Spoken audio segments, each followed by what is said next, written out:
세션 2-1을 시작하도록 하겠습니다. 저는 사회를 맡게 된 나자레바이프 대학에서 근무하고 있는 하혜송입니다. 네, 반갑습니다. 반갑습니다.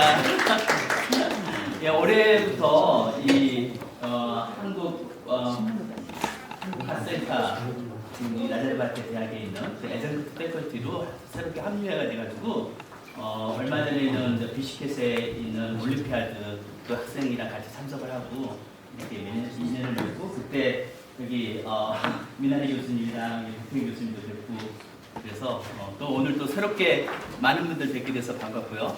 예, 누추하지만은 이 나자레바이프 대학에 방문해 주셔서 감사합니다. 자, 그러면 제가 앉아서 진행하도록 하겠습니다. 첫 번째로는 이 백태현 중앙아시아 한국대 교수님 그리고 황원석 부산대 부산교육대 교수님 세리플로바 미나라 중앙아시아 한국대 교수님이 빅데이터로 분석한 키르기스탄과 미래지향적 한국학의 역할이라는 주제로 발표를 하도록 하겠습니다. 먼저 다 세션을 발표를 하고 그 다음에 질문은 한꺼번에 받는 걸로 진행하도록 하겠습니다. 예.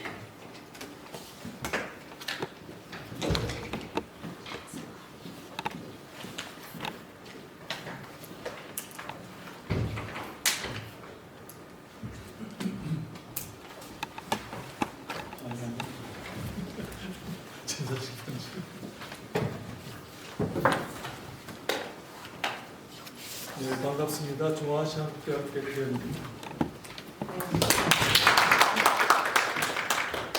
저 혼자 준비한 건 아니고 부산교육대학의 그 황홍석 교수님이라고 이분이 이제 빅데이터 쪽에 전공을 하셨고 그다음에 저와 또 세리플로바 미나라 교수가 이렇게 같이 아이디어를 모아서 이제 발표를 준비를 했습니다.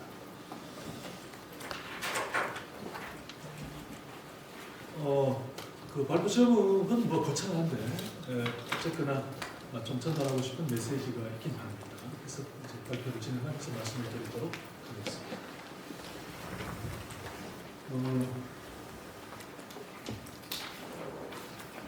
먼저 머릿말인데 이제 오늘도 첫 번째 주제 발표를 통해서 이제 변혁하는 4차 산업시대, 특히 불확성 시대에 이제 정말 우리의 역할이 무엇일지 또 역량을 기르기 위해서 뭘 어떻게 해야 되는지에 대한 얘기를 참 감명 깊게 들었는데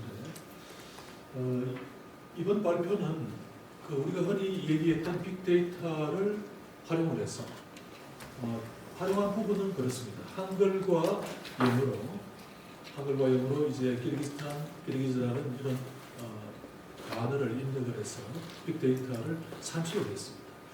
그런데 재미있는 사실은 저희가 그동안 생각해왔던 또 알아왔던 부분과 좀 차이가 나는 부분이 있었고 특히 한국에서 이제 키르기스탄을 바라볼 때 좀 전혀 생각하지 못했던 부분들이 이렇게 나오게 됩니다. 결국 이런 것들을 가지고 우리가 앞으로 중앙아시아의 한국학의 어떤 국가 내용이라든가 또 우리가 전달하고자 하는 내용 또 결국은 이런 정보나 자료를 통해 가지고 우리가 같이 상생하고 공생하는 한국학의 역할을 찾아보자는 그런 의도가 있습니다. 그래서 이제 마지막에 빅데이터에서 키르기스탄이 어떻게 말하고 있는지를 이제 살펴보게 될 것이고 그 다음에 이 자료가 앞으로 우리 한국학과의 융합을 어떻게 나갈 수 있을 것인지 여기에 초점을 맞췄습니다. 빅데이터의 특징은 굉장히 규모가 방대합니다. 너무 많을 정도죠. 그리고 속도가 굉장히 빠르고 또 다양합니다. 그러다 보니까 복잡한데 이것만 가지고는 자료가 될 수가 없습니다. 그래서 이제 이런 것들을 우리가 신뢰할 수 있을 정도의 자료를 만들어내는 것이 이제 우리 역할이고 그 다음에 이것을 눈으로 보여줘서 결국은 학문적으로도 또는 실제 생활에도 가치 있는 자료로 활용될 수 있도록 하는 게 빅데이터의 목표 또는 특징이 될 수 있을 겁니다. 말씀드렸습니다만 이제 먼저 자료를 수집하게 됩니다. 그래서 이번 발표 내용 같은 경우에는 한국어로 이제 영어로 이렇게 키르기스탄이라거나 또는 키르기즈라거나 이런 식의 자료를 가지고 자료를 데이터를 수집을 했습니다. 결국은 이제 마지막에 예측을 하게 된다는 것이 아까 말씀드렸던 가치의 부분과 통일됩니다. 그래서 이 가치를 이제는 실제 우리가 중앙아시아 현장에서 또 키르기스탄 현장에서 가르치는 한국학의 내용과 내용의 질을 좀 실용적이기도 하고 미래지향적으로 우리가 분석하고 또 접근해보자는 것이 의도입니다. 빅데이터의 적용 사례를 이제 가장 쉬운 예로 한번 들어보면 2016년에 미국의 대선이 있었는데 사실은 모든 언론에서 이제 힐러리 클린턴이라고 예측을 그걸 많이 했습니다. 언론에서. 근데 실제 이제 구글 데이터로 분석을 해보니까 트럼프가 우세하다고 나왔고 실제 결과가 이렇게 되었습니다. 자, 이런 것들이 이제 최근에 우리가 적용해 본 사례로 한번 예를 들 수가 있고, 결국은 아까 말씀드렸습니다만 정확한 예측까지 이어져야 이게 빅데이터로서의 가치가 있는 겁니다. 그 다음에 미국에서 이제 월마트라거나 메타라거나 아무튼 이제 우리 인간의 유전자 지도 같은 경우도 10년이 걸리던 것을 이제 일주일이면 처리할 수 있을 정도로 이제 빅데이터의 어떤 기술들이 이제 실제로 활용이 되고 있는 거죠. 요즘 빅데이터를 이용을 해서 실제 산업 현장에 접목시킬 뿐만 아니라 스마트팜까지 이제 적용해 나가는 이런 시대이기도 합니다. 그러다 보니까 우리가 이제 한국어를 가르칠 때에 이렇게 변화해 나가는 요즘의 어떤 추세를 우리는 어떻게 이게 접목시켜 갈 것인가 이런 부분이 되는 겁니다. 한국에 관해서 이제 한국 자체에 관해서 분석을 해봤더니 잘 아시겠습니다만 BTS라거나 오징어 게임이라거나 캐파리라거나 이런 것들이 이제 실제로 빅데이터의 분석을 통해서 알 수 있는 부분입니다. 그 다음에 이제 지금 발표에서 이제 포커스를 맞추고 있는 키르기스탄에 대한 빅데이터 분석입니다. 구글을 이용했고 한국어로는 이제 네이버를 이용해서 이렇게 살펴봤습니다. 물론 이제 키르기스탄은 중앙아시아에 포함되어 있기 때문에 자연적으로 중앙아시아 5개국과 연관성을 맺어지면서 데이터가 많이 이제 뽑혀집니다.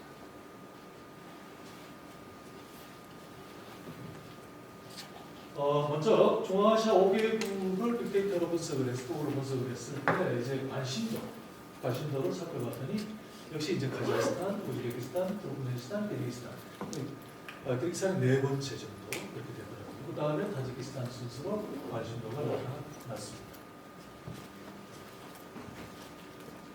그 다음에 이제 키르기스탄을 이제 빅데이터로 분석하는 과정입니다. 키르기스탄이라는 단어를 키르기스탄을 가장 많이 이렇게 검색을 하는 나라는 키르기스탄 자국민이었습니다. 이건 뭐 당연하죠. 그다음 두 번째 체코가 나옵니다. 이상하죠, 그렇죠? 체코까지 뭐 이제 그렇다 치는데 파키스탄, 카타르, 인도 한국에서는 전혀 예측할 수 있는 없는 부분인데 아니 왜 세 번째 파키스탄과 인도가 나오는지 여러분 혹시 이제 한번 예측을 한번 해보시기 바랍니다. 키르기스탄하고 대체 파키스탄, 인도하고 이게 뭔 연관이 있길래 검색이 되는 것인가? 파키스탄, 인도의 의대 유학생이 키르기스탄에 3만 명. 우연이 아니죠. 실제 키르기스탄이라는 나라에 파키스탄과 인도에서 맺어진 기간이 있죠. 그 다음에 체코 같은 경우에도 이제 키르기스탄에서 많이 유학을 가는 그런 나라이기도 합니다. 그렇게 해서 이제 검색이 된 부분인데 이거 우리가 알 수 없었던 이해할 수 없었던 그런 부분이 하나 해당하기도 하죠. 자, 그래서 이제 키워드는 한국어로 키르기스탄, 영어로는 키르기스탄, 키르기즈. 그 다음에 기간은 2013년부터 해서 2022년 9월까지 이렇게 봤습니다. 그 다음에 분수관 도구는 플랫폼은 텍스톤이라는 이걸 이제 발표했습니다. 근데 이제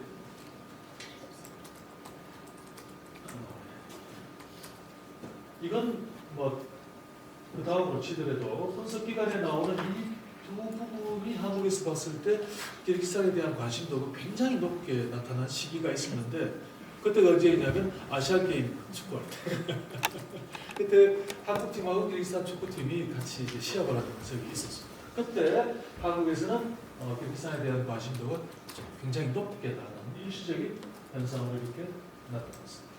어쨌거나 이제 검색량 전체로 볼 때에 아직은 한국에서 한국인들이 그리스도를 잘 모르고 있다는 것을 데이터 분석을 통해서 알 수가 있었습니다. 그 다음에 이제 한국어와 영어로 객산을 분석한 결과들인데 아직까지는 지명에 관한 지명, 그러니까 이제 나라 이름 또는 도시 이름 이런 식의 지명이 많이 나타납니다. 그 다음에 영어로 분석을 했을 때 제일 많이 나타나는 단어가 기르기스라는 영어를 검색을 했을 때 가장 많이 나타난다는 건 비슈케크, 수도 이름입니다. 결국은 이제 단순한 정보가 검색이 되고 있는 거죠.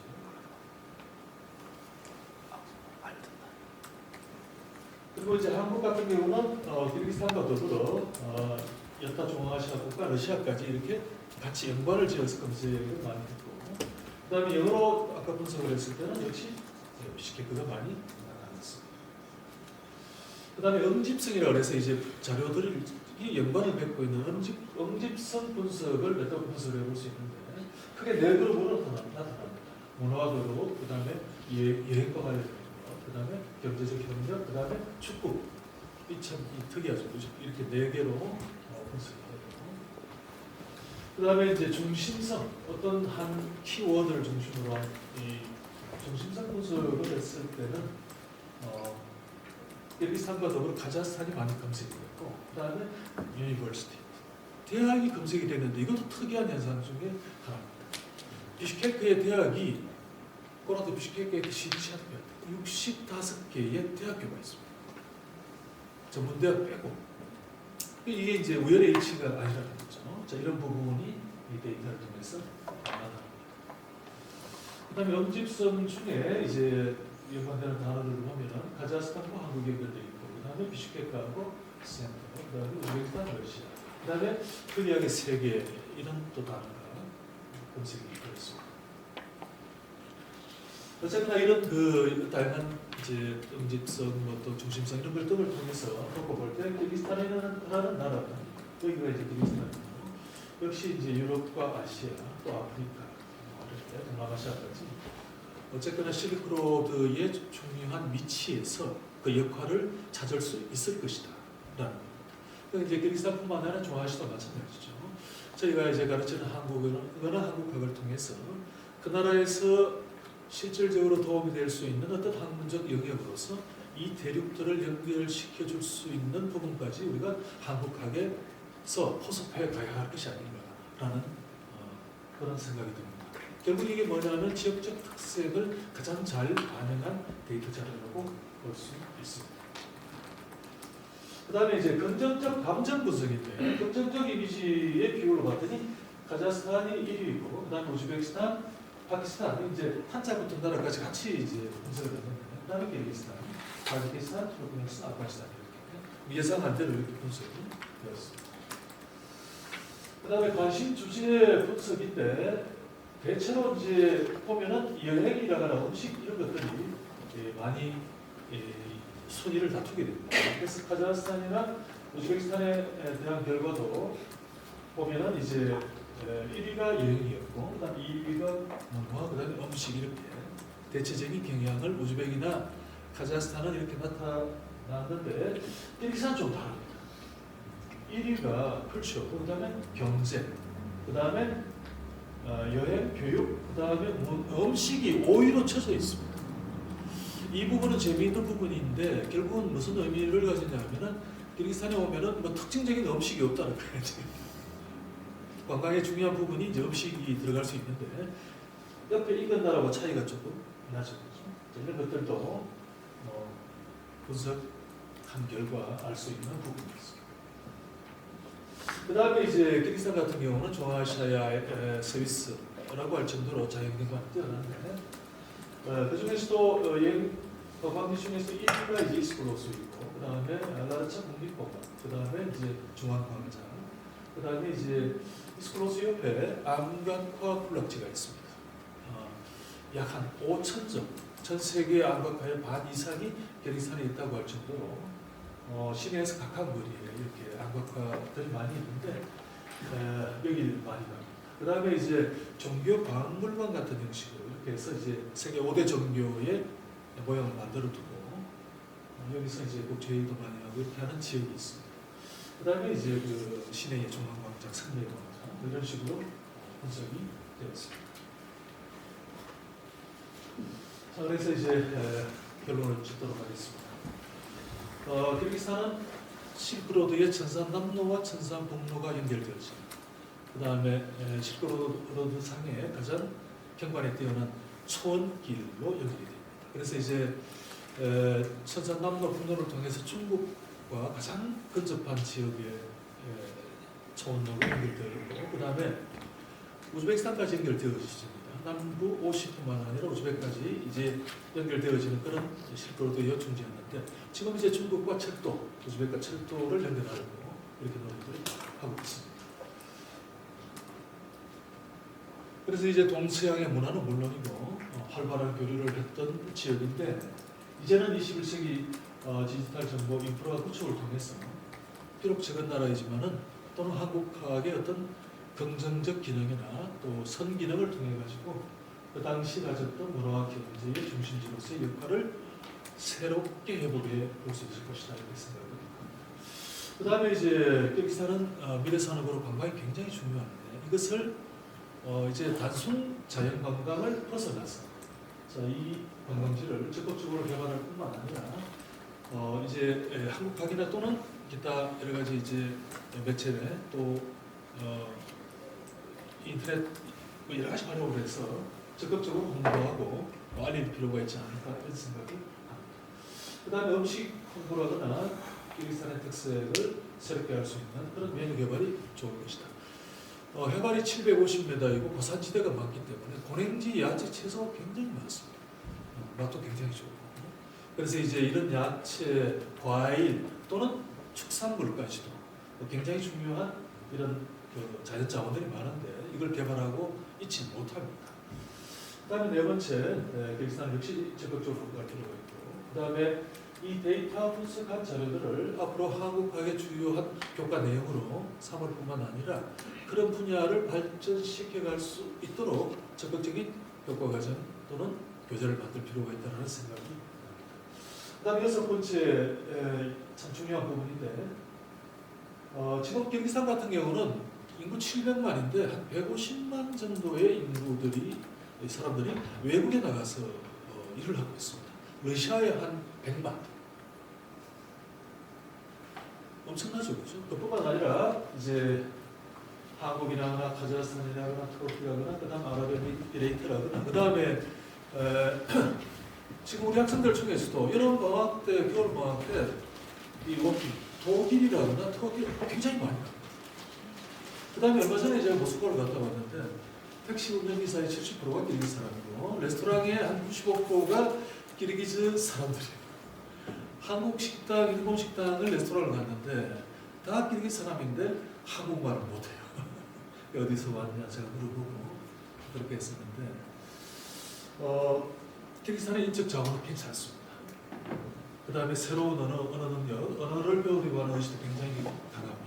근데 일자리라거나 경제 상황이 나쁘기 때문에 자연스럽게 해외로 진출하게 되는데 뭐 좋습니다. 어쩔 수 없는 상황인데 이들에게 우리가 한국어나 한국학을 가르쳐서 해외에 나가는 인력들의 어떤 그 언어 능력 내지는 역량을 좀 길러줬을 때 이분들이 이제 미래 산업을 또 자기들의 어떤 미래를 구축해 나가는 데 도움이 될 수 있지 않을까. 근데 그분들이 반드시 돌아옵니다.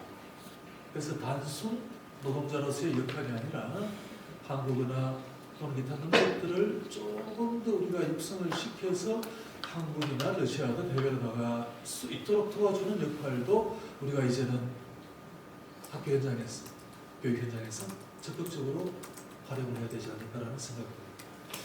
다시 결론적으로 말씀드리면 이제 한국어는 한국학 가지고는 되지 않습니다. 한국어, 한국학 플러스 알파인데 그래서 저희 대학에서는 이제 IT, 컴퓨터 사이언스하고 AI, 그 다음에 빅데이터, 웹 디자인을 한국어와 한국학과 접목을 시켜서 학생들에게 이 IT 관련 부분들을 가르쳐가지고 창업을 할 수 있도록. 단순 노동자는 그냥 러시아에 가서 레스토랑에 취직을 해야 되는데 역시 똑같은 동일한 시간과 노력을 투자하게 되지만 이제는 저희들 학교 내에서 이제 개인이 될지 그룹이 될지 모르지만 IT 분야든 또는 AI 분야도 어떻게 될지 모르겠습니다만 적극적으로 창업을 좀 도와주고 유도해서 그게 필요한 언어 능력이 한국어, 영어입니다. 우리 한국어도 그냥 가만히 있으면 되는 게 아니거든요. 왜냐하면 지금 이제 새롭게 변화되는 과정 속에서 가장 중심이 되는 언어가 다시 영어로 집중되고 있더라고요. 영어를 모르면 IT 분야에 취업을 할 수도 없고 사업을 딸 수도 없게 되어 있습니다. 그래서 이제 우리가 이제 지금까지 한류 등등을 통해서 많은 이제 도움을 받았죠. 도움을 받고 그랬었는데, 예. 이제 우리는 미래지향적인 부분에서 이제 적극적으로 이런 부분을 활용을 해야 되지 않겠는가라는 생각입니다. 자, 이것을 간단하게 발표를 마치겠습니다.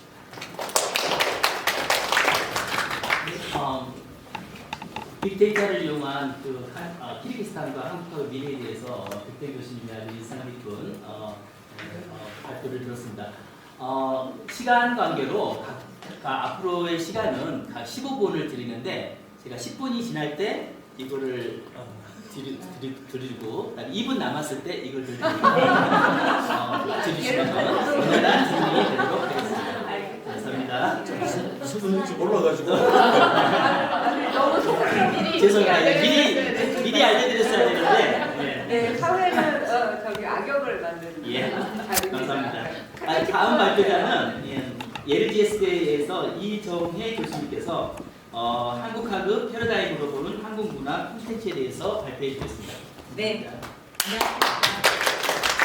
네, 말씀하신 대로 저는 한국학의 패러다임으로서 한국문화 콘텐츠를 저희 LGS 중앙대학에서 수행하고 있는 한국문화 콘텐츠를 중심으로 살펴보도록 하겠습니다. 살펴볼 한국문화 콘텐츠는 이제 한국의 문화의 날을 중심에서 이루어지는 한국 전통문화공연, 그 다음에 한식축제, 한식문화체험 워크숍, 그 다음에 한국학 전문가 초청 세미나 부분에서 한국문화 콘텐츠 부분, 그 다음에 저희들이 문화 콘텐츠를 이제 출간하게 되는데 튀르키 하늘 스토리 뭐 이런 종류들이 있는데 그냥 시간상 제약이 있기 때문에 간단하게 그냥 이렇게 스캔하면서 가도록 하겠습니다.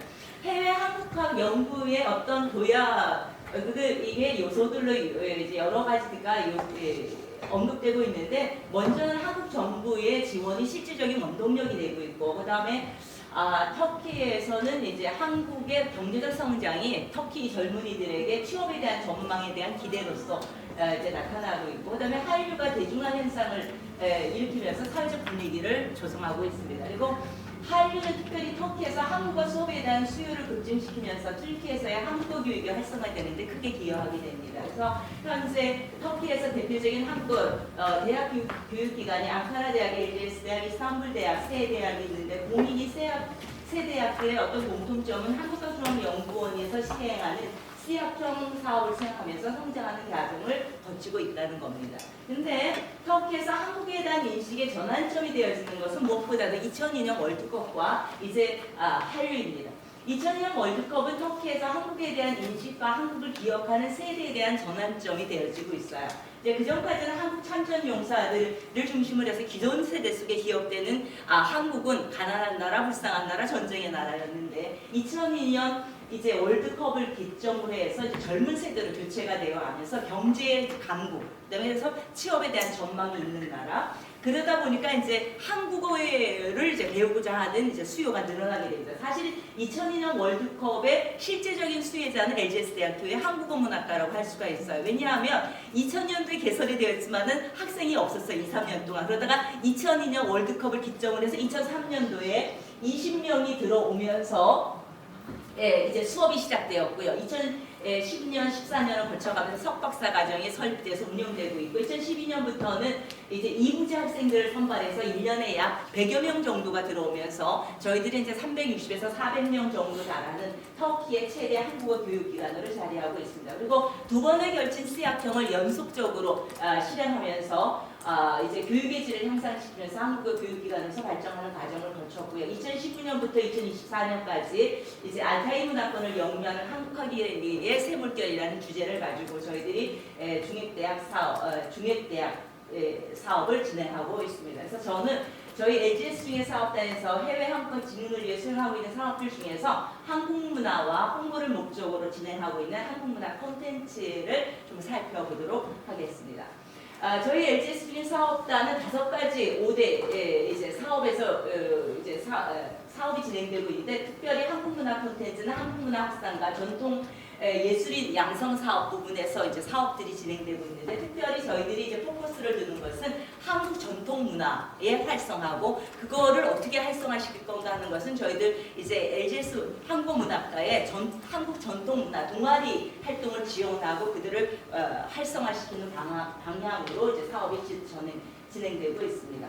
한국의 날이 이제 한국 전통문화 공연 행사예요. 연례적으로 이루어지는 전통 행사인데, 2007년 한국문화관광부 지원으로 풍물국회 몰개에서 사물놀이 연주자 2명이 오면서 이제 한국어 문학과 학생들에게 사물놀이, 소고충, 관광술래를 이제 집중적으로 한국문화 콘텐츠를 가르쳤는데, 이것이 계기가 되어서 한국문화의 날 행사를 했고, 이것이 이제 연차적으로 전통 그런 문화 행사로 이제 자리하게 됩니다. 그래서 2022년에 제 16차 공연을 했고, 2023년 저희들이 했어야 되는데 터키 지진으로 인해서 또 오프라인으로 돌아가는 바람에 이제 조금 이렇게 못했습니다. 그래서 한국문화의 날 행사는 이제 2007년부터 연례문화 공연 행사로 한국 전통 문화인 사물놀이, 부채춤, 탈춤, 살구리춤을 비롯하여 한국 가요, K-팝 댄스, 연극, 퓨전 뮤지컬, 태권도 시범,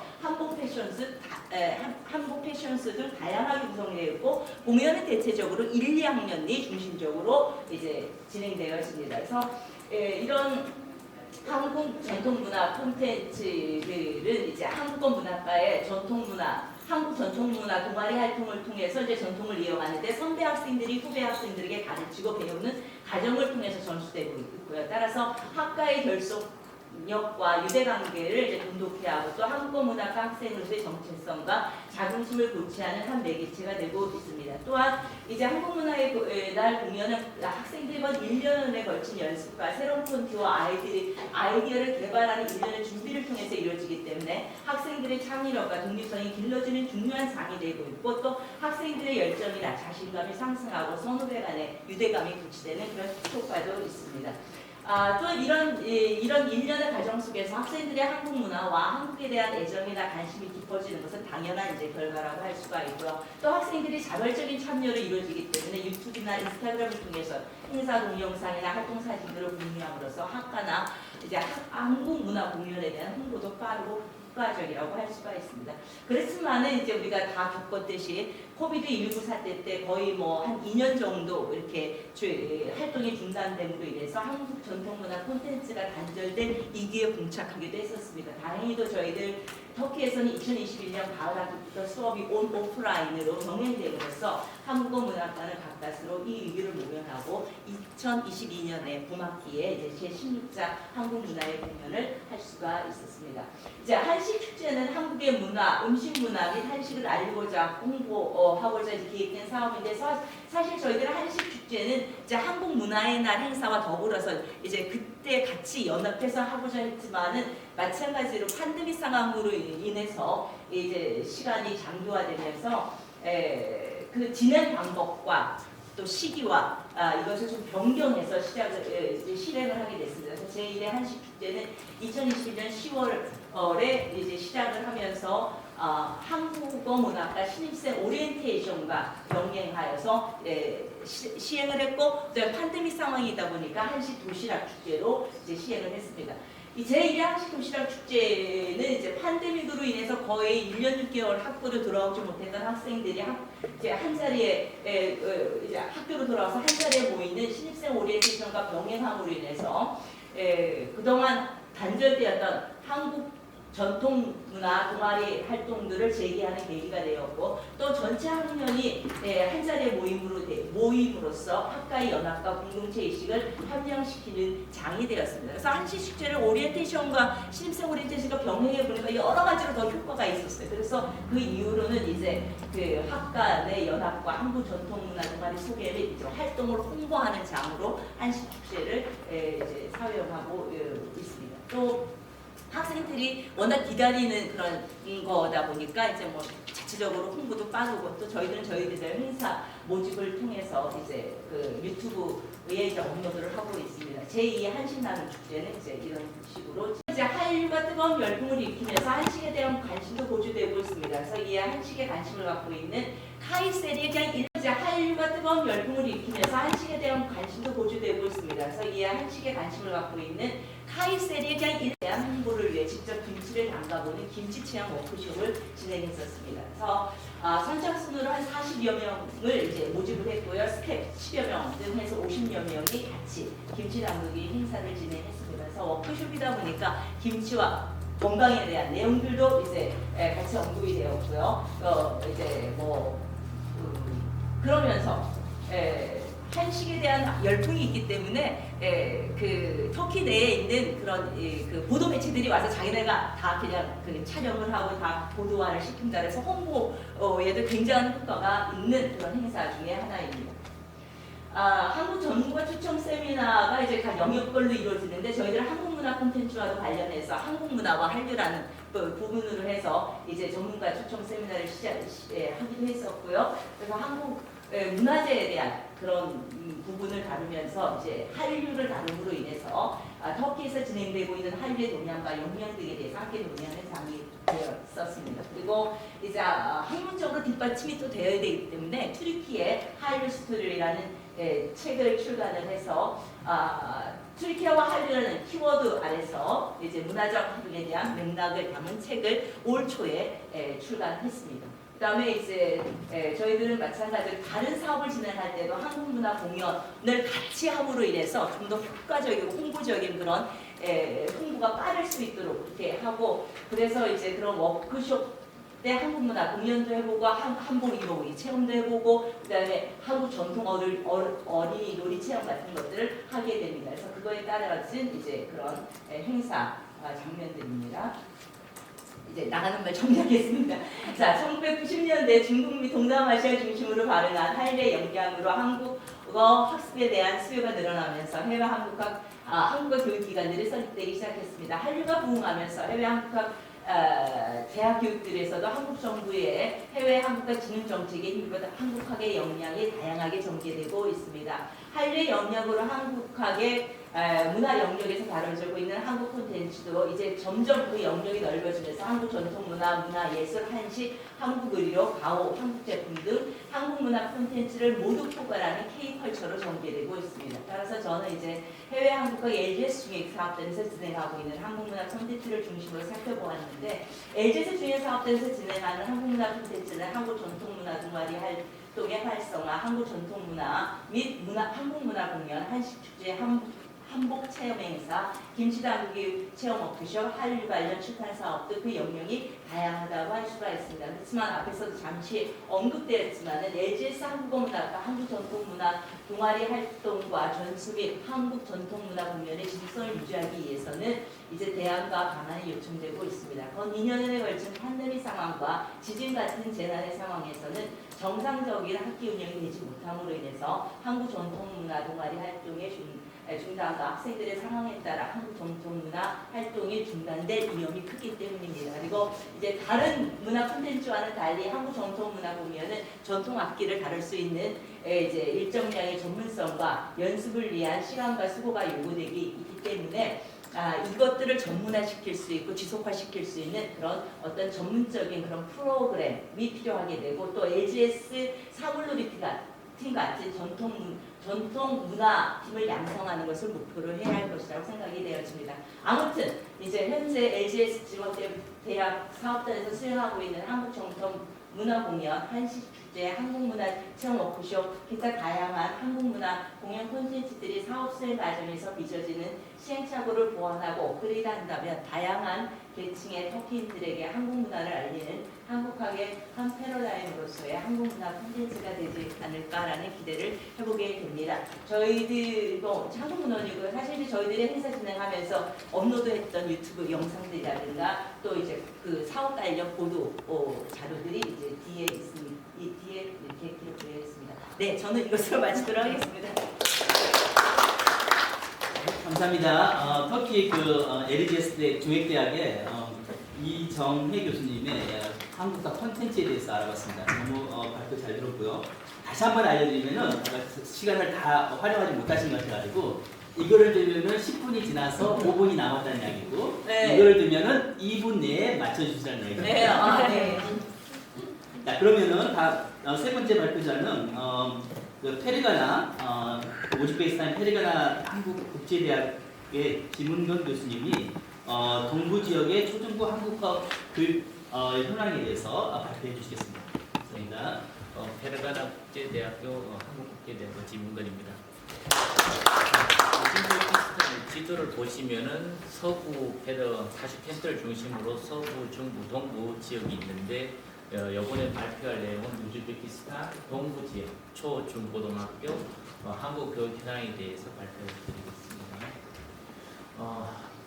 이제 서론, 이제 우즈베키스탄 초, 중, 고 현황, 연구 방법, 결과, 결론 순으로 발표를 하겠습니다. 먼저 본 연구의 목적은 우즈베키스탄 동부 지역 초, 중, 고등학교 한국어 교육이 어떻게 진행되고 있는지 한번 알아보고 이를 바탕으로 한국어 교육 방향을 이제 제시하고자 합니다. 이를 위해서 직접 제가 가서 수업을 한번 관찰했고 교장 선생님 인터뷰, 그 다음에 한국어 교사 인터뷰를 진행을 하였습니다.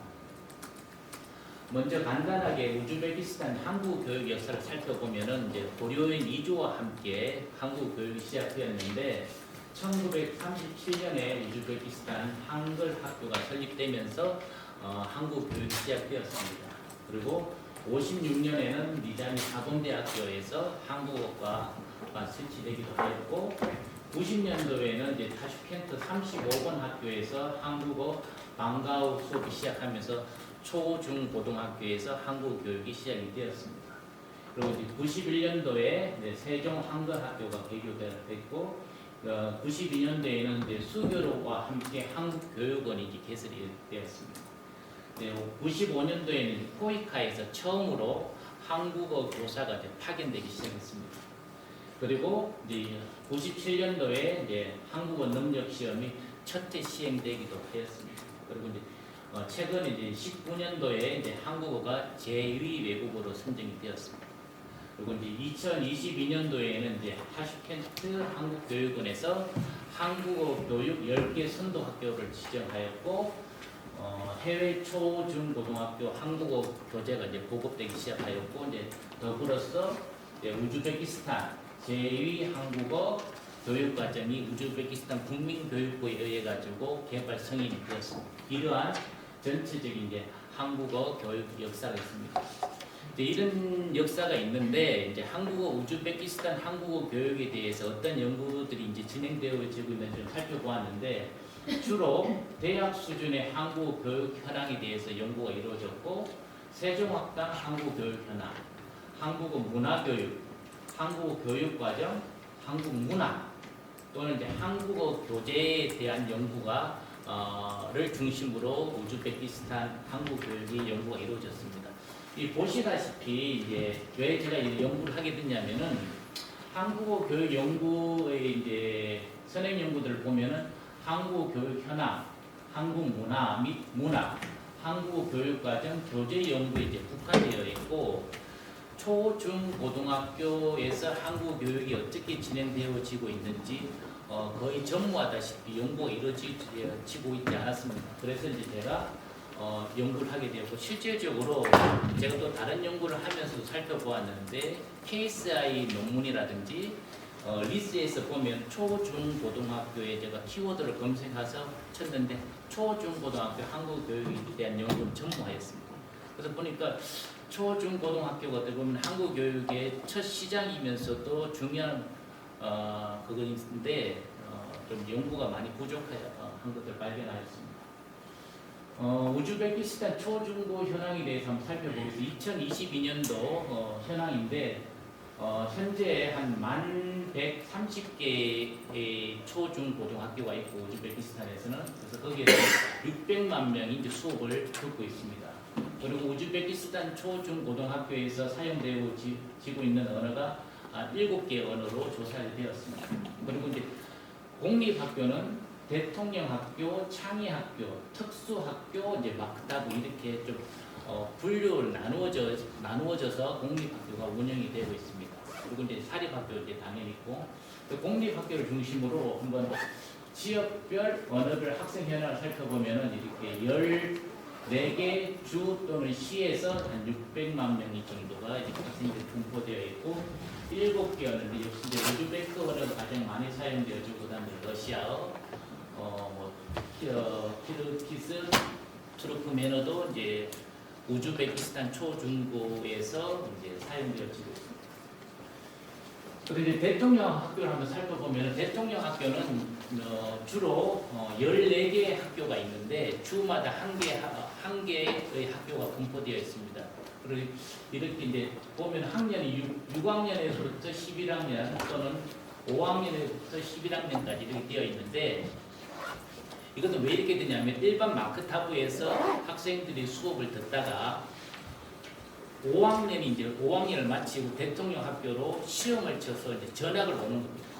이제 그렇게 해서 이제 교육절도가 이렇게 되어 있습니다. 그래서 근데 이제 이런 이제 베르가나 또는 트루즈미 이런 데 4개 학교에 대한 정보는 이제 아직 없어가지고 제가 이제 조사를 못했습니다. 그다음에 창의학교는 이제 전국적으로 9개 교가 있습니다. 그래서 대통령학교, 창의학교에 따라서 좀 특성화 과목이 조금씩 이렇게 다른 것도 이제 발견할 수 있습니다. 역시 마찬가지로 6학년부터 11학년, 7학년부터 11학년 역시 마찬가지로 마크타부에서 5학년까지 또는 6학년까지 수업을 하고, 자기가 창의학교 또는 대통령학교로 가서 수업을 듣고 싶다, 교육을 받고 싶다 하면은 일정 시험을 거쳐서 합격한 학생들이 창의학교 또는 대통령학교에 와서 수업을 듣게 됩니다. 그리고 여기는 이제 특수학교하고 지역 특수학교가 이렇게 명칭은 조금 다릅니다. 명칭은 조금 다른데 제가 이제 우즈벡 교육부 관계자한테 물어보니까 타슈켄트에 있는 학교는 특수학교라고 그냥 하고, 지방에 있는 학교는 리저널 스페셜라이즈 스쿨이라고 명칭을 붙였을 뿐이지 명칭은 조금 다르지만은 특수학교로서 이제 대동소이하다 이런 데 답변을 들었습니다. 타슈켄트에서는 3개의 이제 특수학교가 있고 전국적으로 168개의 특수학교가 있습니다. 이제 제가 이제 연구한 부분들인데 5개 학교에서 동부 지역에 5개 학교에서 한국어 교사 7명이 참여를 하였습니다. 남교사가 1명이었었고 이제 여자 선생님 6명이 참여하였습니다. 모두 다 우즈베키스탄 국적과 우즈베키스탄인이었고 7명 중에 한국어 교사 3명은 공립학교에서 근무하였고 4명은 사립학교에서 근무를 하고 있었습니다.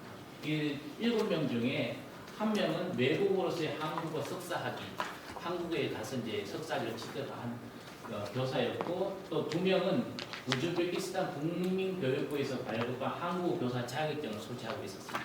또 1명은 한국 초등학교에서 한국어 교사 경험이 있는 교사이기도 하였습니다. 교사 1, 2, 3, 4, 5, 6, 7에 대해 좀 세부적인 사항들은 학술집을 좀 참고하시면 되겠습니다. 연구 방법으로는 이제 제가 이번에는 이제 실적 연구로서 면접법, 관찰법, 비디오 녹화를 시작하였는데, 면접법으로서는 복수 섹션 면담, 구조 면담으로 진행하였고, 관찰법으로서는 비참여 관찰, 소속절 관찰, 그리고 이제 구조 면담 내용으로는 교사의 기본 정보, 전문성 및 역량, 수업 태도, 수업 원어, 학습 등의 내용이었습니다. 연구 절차는 교사 인터뷰, 교장 선생님 인터뷰, 수업 관찰, 교사 인터뷰. 그 다음에 이제 비디오 녹음을 하였는데 전사 한후 이제 분석을 하였습니다.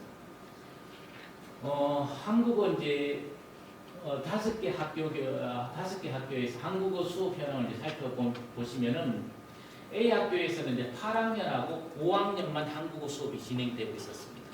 또는 이제 B 학교에서는 5학년부터 10학년, C 학교는 1학년서부터 9학년. 그리고 수업 시간은 또 보면 학교마다 많은 주 3회 45분, 요는 주 1회 40분, 학교마다 조금 많이 편차가 있는 것을 발견할 수가 있고, 한국어 수업 교재 같은 경우에는 이제 지금 타슈켄트 한국교육원에서 보급한 해외 초중등 한국어 교재를 사용하고 있었는데, 이제 학교마다 A2 플러스 3A 이런 교재를 사용하고 있었고, 수업 언어로는 한국어, 러시아어를 이제 사용하고 있었습니다. 수업 관찰 내용은 이제 A 학교는 제가 9학년을 관찰하였고, B 학교는 5학년, C 학교는 5학년, D 학교도 4학년 이렇게 수업을 관찰하였는데, 대부분 선생님들이 수업을 잘 진행하고 있었습니다. 그래서 보면은 도입, 제시, 연습, 활용, 마무리 순서대로 명시적 또는 비명시적으로 학생들하고 의사소통하면서 이런 것들을 잘 지켜가면서 수업을 잘 진행하고 있었습니다. 그래서 도입, 연습, 활용, 마무리 이런 순으로 선생님들 나름마다 노하우를 사용하셔가지고 잘 수업하는 것을 제가 관찰하였고, 이제 교장 선생님 이제 A, B, C, D 학교가 이제 생략된 D 학교는 교장 선생님이 출타 중이시다든지 좀 바빠가지고 제가 만나지 못했는데, 4개 학교 교장 선생님하고 인터뷰하였고, 이제 한국어 교사 선생님을 통해서 이제 15분 정도 교장실에서 서술적 관찰 기법으로 제가 인터뷰를 하였는데, 인터뷰 내용이 주로 이제 한국어를 왜 선택하였는지, 또는 한국어 교육을 위한 요구사항이 무엇인지, 또는 향후 계획을 제가 물어봤는데, 대부분이 교장 선생님들 스스로가 한국어 교육이라든지 한국 문화 등에 상당히 관심이 많았었고, 그 다음에 이제 요구사항으로는 한국인 교사 또는 우즈베크인 한국어 교사를 많이 요구를 하였습니다. 그리고 앞으로 향후 계획에 대해서 묻는 보면은 한국어 교사가 많이 부족하지만 그럼에도 불구하고 한국어 수업을 좀 확대하고 싶다, 그런 계획을 가지고 있다고 말씀하셨습니다. 한국어 교사 인터뷰 내용들은 이제 교사 역량 및 전문성 이런 내용들을 제가 사전에 준비해가지고 인터뷰를 하였는데, 교사 역량 전문성을 보면 대부분이 보면 한국어 교육 비전공자였습니다.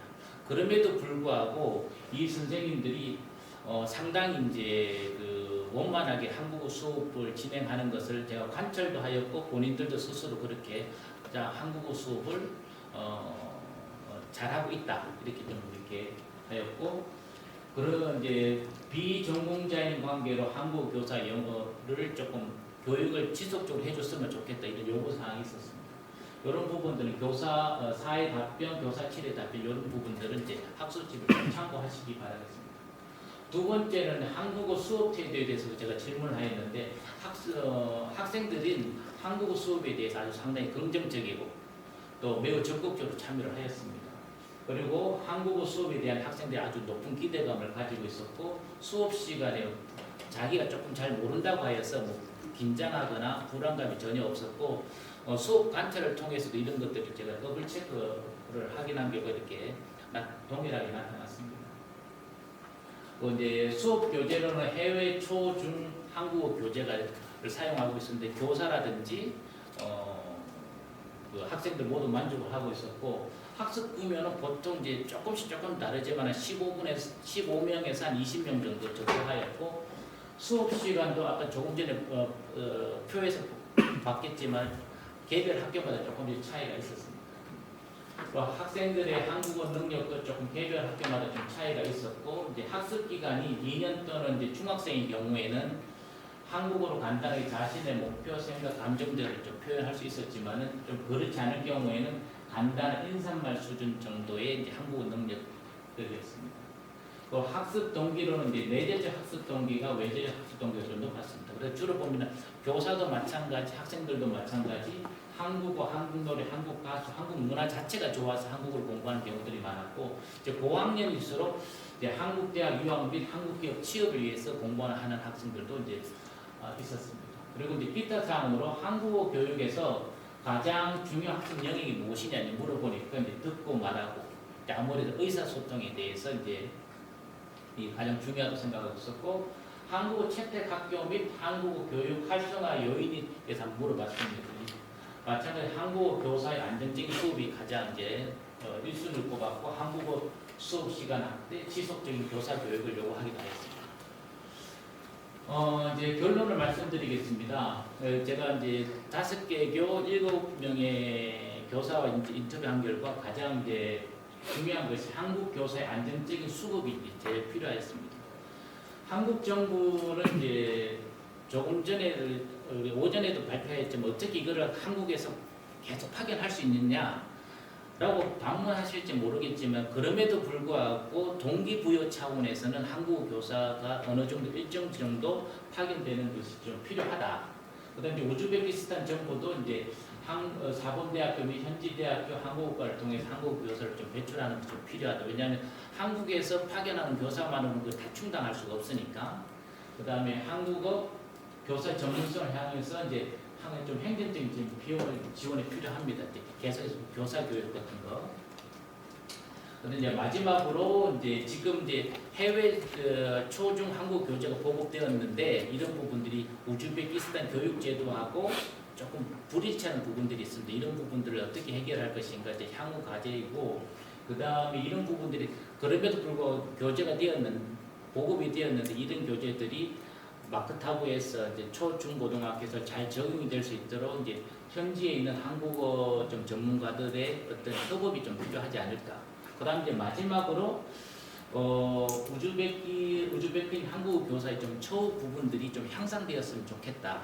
왜냐하면 그래야지 좀 교사로서의 어떤 긍지와 자부심을 가지고 그런 부분들이 필요합니다.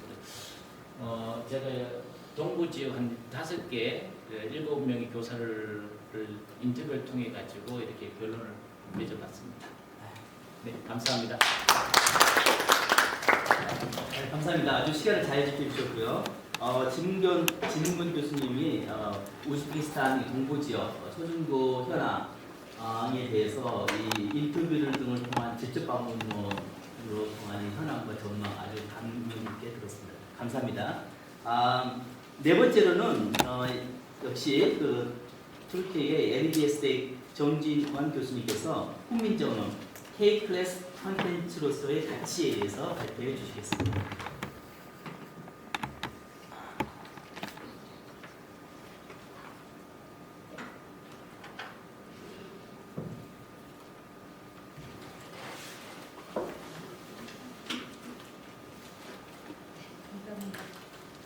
네, 안녕하세요.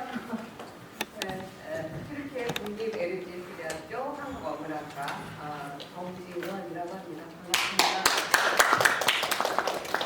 저는 훈민정음, 우리가 한글이라고 지금 21세기에는 부르고 있지만 우리 세종 대학에서 만든 2가지 책을 중심으로 이 한국어를 어떻게 하면 잘 가르칠 수 있을까? 그런 이야기들을 좀 해보려고 합니다. 그래서 열심히 들어주시고 질문해주신 분한테는 제가 이 책을 선물로 드리겠습니다. 그리고 지금 우리 이정혜 교수님이 그 LBS 대학교 한국학 중액사업단 부단장 실무적 책임을 맡고 계신데 지금 거기에서 만들어진 책들도 저희가 지난해 아제르바이잔에서 만들어서 보여드렸었는데 이거는 우리 그 단장인 그 그때 투케지 선생의 한국어 기초문법 1, 2입니다. 이것도 오늘 요 2권을 갖고 와서 필요한 전공 선생님이 있으시면 드리도록 하겠습니다. 그리고 마지막으로는 이제 한국어는 사실 7, 80%가 한자 단어로 이루어진 책이에요. 그래서 모든 그 한국어를 배울 때 가장 큰 걸림돌은 한자 단어, 한자어입니다. 그래서 실용 한국어를 배울 때 한자 단어가, 그러니까 비즈니스 한국어라든지 토픽이라든지도 그 한자 단어를 몰라서 질문을 이해 못해서 답을 못 푸는 경우, 그런 경우 굉장히 많지 않습니까? 그래서 비즈니스 한국어에 나오는 뭐 면접의 페이스 투 페이스의 뜻 같은 것도 이런 것들을 가지고 한국어하고 터키어하고 같이 제가 만든 우리 대학원생하고 만든 책인데 한국어만 봐도 괜찮고 또 여기 중앙아시아에 스탄 들어가는 사람들은 터키어를 어느 정도 이해하실 수 있다고 들었습니다. 그래서 이 책도 몇 권 갖고 왔으니까 필요하시면 얘기해 주시기 바랍니다. 제목은 이제 우리 LGS 대학교 한국문화 콘텐츠를 이제 홍보 차원에서 열심히 설명해 주셨는데 저야말로 이제 아까 질문하면서 잠깐 이야기 드렸지만 2000년도부터 지금 23년이니까 24년 차 한국학의 태동기부터 지금까지 10년마다 이렇게 외국에 나오고 그전에는 이런 책들을 한국에서 또 우리나라로 외국 유학생들을 또 한국어로서의 외국어 교육 전공인가요? 외국어로서의 한국어 교육 전공인가요? 그런 강의를 하면서 만들어 놓은 교재들입니다. 그래서 요거를 보면 좋겠는데 나란말씀이라는 영화 혹시 보신 적 있습니까? 세종뿐만이 아니라 여기에 나오는 신미라고 하는 조선시대에는 유도가 이제 국교인, 나라의 종교인 그런 시대에 걸출한 인도 산스크리트부터 시작을 해서 한자, 모든 불교 철학에 거의 능통한 천재 학자였어요. 그래서 이제 제가 말씀드리고 싶은 이 책이 자료집에도 이제 그림이 있는데요. 이게 이제 월인석보 1권입니다.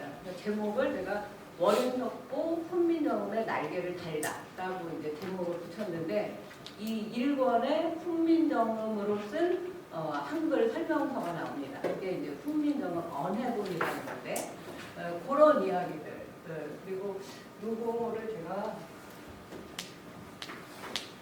유튜브로 할 수 있도록 준비해 왔는데 조금 볼 수 있을까요? 이거 소리가 좀 크게 할 수 있나요?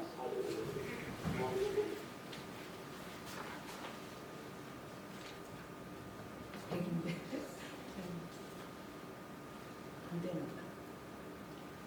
크게 안 됩니다. 볼륨 조절해요?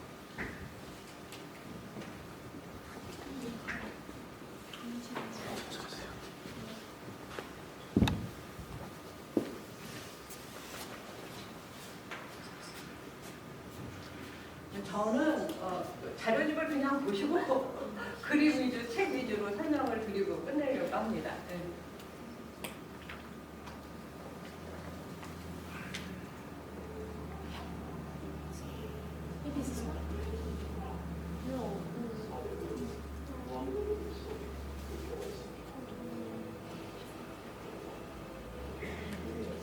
자막이 있으니까 자막. 예. 네. 그래서 이제 차례는 이렇게 나란말쌈 지금 여기 나란말쌈이 이렇게 되어 있지만 나라의 말씀이 훈민정음이에요. 그 훈민정음이 세 가지가 있다는 거 알고 계십니까? 오늘 제 발표에서 그 세 가지의 그 차이 구별만 잘 하실 수 있어도 어디 가서 훈민정음 전문가라는 소리를 할 수 있습니다. 그 전공자들조차도 국어학을 전공하는 전공자들조차도 이 훈민정음이 세계 기록 유산이라는 사실 그리고 한자 사용 설명서인 훈민정음 해례본이라는 책이 국보 70호라는 사실 그리고 그것을 다시 훈민정음으로 풀어서 써놓은 훈민정음 언해본이라는 사용 설명서가 있다는 사실 이 세 가지를 구분해서 알고 있는 사람들이 거의 없어요. 그 이야기를 할 거고 이렇게 훈민정음과 영화 나란말씀이 같은 그 영화 콘텐츠를 가지고 활용을 하면 훨씬 흥미를 가지고 학생들이 이 한글 공부를 잘 할 수가 있다라는 이야기를 드리고 제가 이제 우리 학교 대학원 박사과정에서 이 월인석보를 어떤 식으로 가르쳤는지 그 이야기를 잠깐 드리도록 하겠습니다. 요것도 제가 거기 발표 자료집에 써 있으니까 보시고요. 지금 유라시아 지금 알타이를 염려하는 이런 재미있는 제목의 우리가 프로젝트 사업을 하고 있습니다만 터키는 그야말로 유럽 사이드와 아시아 사이드를 같이 연결하는 유라시아의 이제 중간에 있는 중심에 있는 나라이기도 하지만 또 이 중앙아시아의 스탄에 어떻게 보면은 심정적으로 맏형의 역할을 하고 싶어하는 그런 나라이기도 합니다. 그래서 이 유라시아 또 알타이라는 공통점을 가지고 있는 우리 한국학 전공 학생들을 중심으로 해서 외국에서 한국학을 전공하는 학생들이 가장 기본적으로 알고 있어야 할 훈민정음 관련 콘텐츠를 어떻게 하면 좀 재미있게 쉽게 이해하게 할 수 있을까라는 생각을 많이 해왔습니다. 그래서 이제 여기에서 제가 궁금해할 이야기 첫 번째 세계 기록 유산은 훈민정음이라는 문자 이름인가 훈민정음 해례본이라는 건가 이거 헷갈리는 사람 엄청 많아요. 그리고 두 번째 훈민정음 해례본과 훈민정음 언해본은 같은 것인가 다른 것인가? 그리고 세 번째 훈민정음 콘텐츠를 그럼 어떤 식으로 개발하고 전략을 짤 것인가? 이런 것들이 이제 우리가 앞으로 같이 고민하고 연구해 나가야 할 것이죠. 번역본은 영어 번역본은 이따 보시고 훈민정음 해례본은 세계 기록 유산으로 꽤 이른 시기에 우리나라에 요새 거의 뭐 경쟁적으로 세계 기록 유산, 세계 문화 유산으로 이제 그 등재하는 역할들을 많이들 하고 계시는데 1997년도에 됐고 국보 70호입니다. 그리고 이게 단독미술관에 딱 하나만 있었는데 최근에 하나가 더 있어서 두 가지 해례본이 있습니다. 그 이야기 좀 일단 드릴 거고 그럼 해례본하고 언해본의 차이 훈민정음은 그야말로 세종대왕이 즉위 25년 천하를 다시 천년에 우리나라에서 초중고를 다닌 사람들은 이거 거의 다 달달달 외웠었죠. 그리고 이제 성삼문, 심수주, 최항, 정인지, 박행년 이런 집현전 학자들이 참여했다고 하지만 사실은 이 훈민정음은 거의 극비리에 만들어졌다는 게 이제 이제 기정사실화되고 있고 훈민정음이 완성된 다음에 이론적 토대를 세우기 위한 그런 역할들을 집현전 학자들이 이제 하게 되는 거죠. 그리고 그 해설서 훈민정음 해례는 풀이할 해자고 얘는 예시예요. 그래서 예를 들어 설명한 훈민정음 사용 설명서 지금으로 치면 훈민정음 매뉴얼이라는 것이 세계 기록 유산인 거지 훈민정음 문자 자체가 세계 기록 유산은 아니라는 거. 그리고 해례본에도 그동안은 간송본만 있었는데 상주에서 또 다른 해례본이 발견이 됐는데 이거는 한 사람이 도굴을 하는 것을 몰래 훔친 것을 절에서 훔친 것을 개인으로 소장하고 있어서 나라의 기증은 되었지만 실체는 없는 그런 상주본이라는 책이 있습니다. 이런 것들도 이따 읽어보시고 이 해례본도 제가 동영상을 준비했는데 시간이 없는 관계로 훈민정음 언해본이라는 것은 제가 책으로 쓴 월희석보 1권에 서문에 나와 있습니다. 이렇게 보시면 이게 아까 눌러주나요? 세종 어제 훈민정음 그 옆에 지금 읽으면 생종 엉땡 충민정음 이상하게 읽어지는 이거는 이제 동구정식 한자음이라고 해서 그때도 이거는 그냥 쉐로 읽었지 이 이음은 발음이 나지 않습니다. 그리고 여기 보시면 이게 국지어음 이렇게 쓰고 나라의 어음을 나랑 말싸미 그래서 우리는 말씀은 소리언어로만 생각을 하는데 이때 어하고 음은 그야말로 말과 소리 문자와 그 리튼 랭귀지와 스포큰 랭귀지라고 해서 그 문자 언어와 소리 문자 이게 다 포함이 된 그런 내용입니다. 그래서 이런 것들을 여러분들이 이제 앞으로 교수 하실 때 구분을 하시고 정의를 내실 수 있으면 굉장히 한국어 지금 현대 한국어 강의하는 데도 도움이 되신다라는 이야기를 그리고 이것도 이제 여기에 보시면 요 기읍, 기역, 시옷, 디귿 이렇게 써 있어요. 그래서 요것이 이제 수능 맞추기 게임 같은 거예요. 뭘 것 같아요? 보고 싶다. 이 영화적 재미로 그 나이 어린 그 이제 상궁 그 소녀를 좋아하는 이제 그 신비 스님의 제자 탁조 스님의 어린 시절이 나오는데 이 스님도 대단한 언어학자였어요. 그리고 이제 우리가 그때 당시에 이게 이 발표는 그 이스탄불 대학에서 이제 했었던 건데 그때 당시 오징어 게임 엄청 유명해가지고 여기 동그라미, 세모, 네모 같은 것들을 이제 캘리그라피로 해놨는데 다른 나라 그러면 그 오징어 게임, 스쿼트 게임은 어떻게 했나 봤더니 이렇게 여기로 훈민정음에 보시면 해례본에 보시면 이렇게 이응 여기에는 안 나왔지만 여기 리을 다음에 반지름 세모꼴 나옵니다. 이렇게 우리 대학에서는 머리통도 떼문화라는 걸 했었는데 주로 요 네이버 지식백과 활용을 많이 하시면 좋습니다. 그리고 세종 한글 고전이라는 사이트에 들어가시면 이 원문 이미지를 받아보실 수가 있어요. 그리고 국가문화유산에서도 원문 이미지를 보실 수 있습니다. 이런 책들을 1권을 제가 원인석고는 훈민정음에 날개를 달아준 책이다. 문자만 읽다가 그 사어가 사라지는 나라는 엄청나게 많습니다.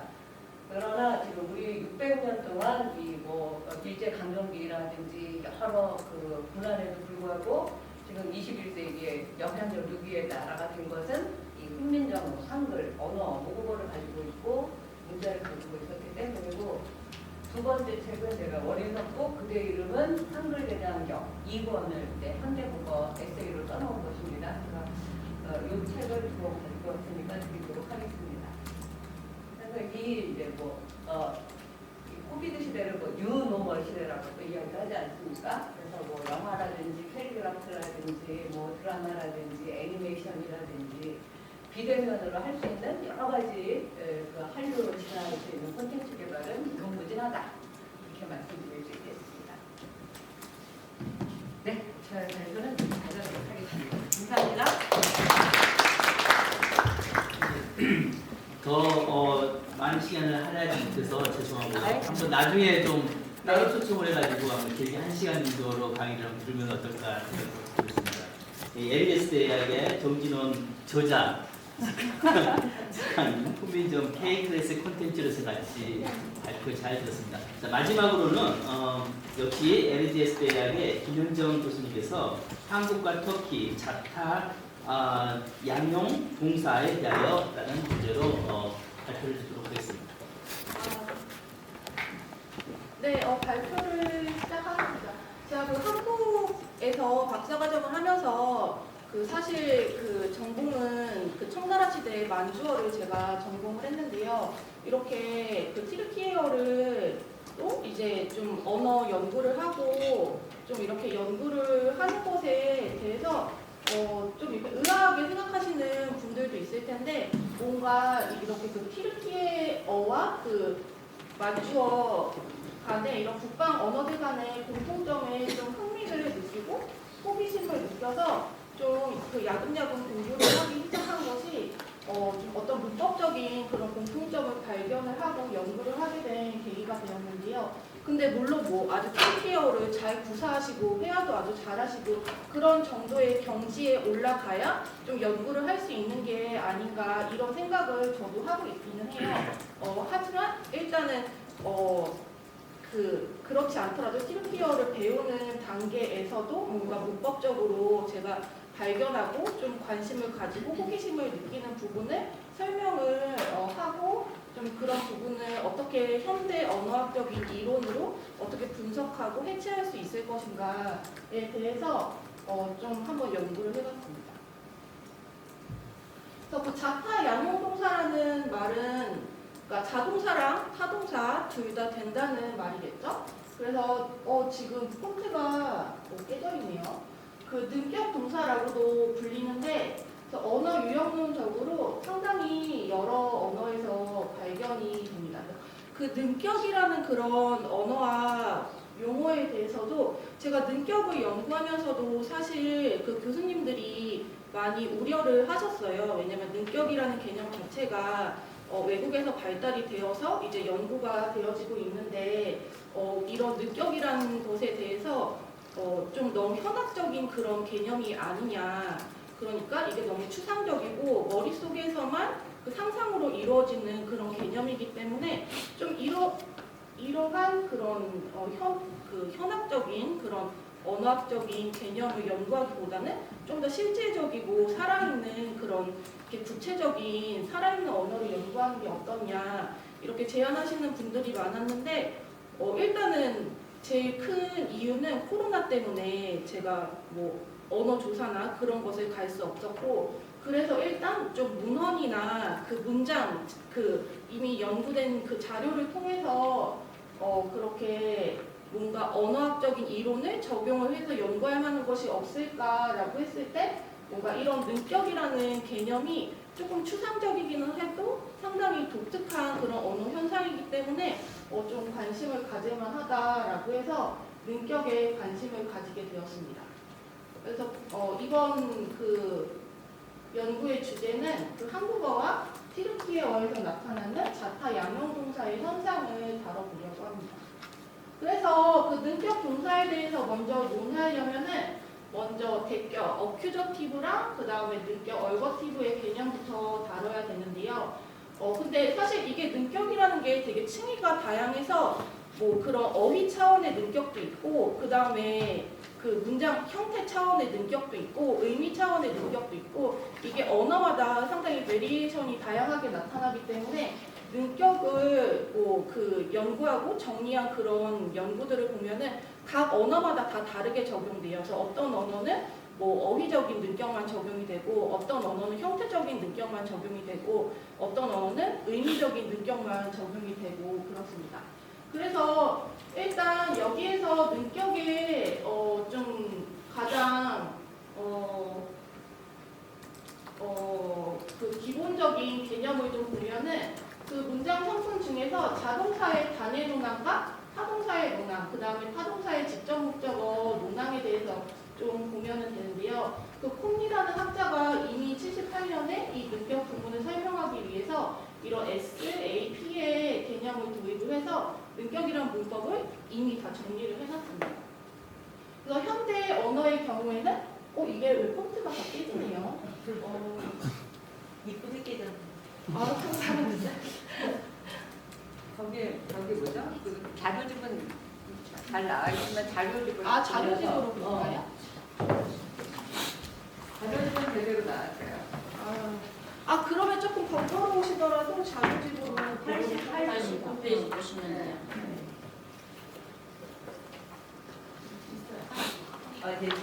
됐어요. 스킨 폰트를 폰트를 바꾸면 되겠구나.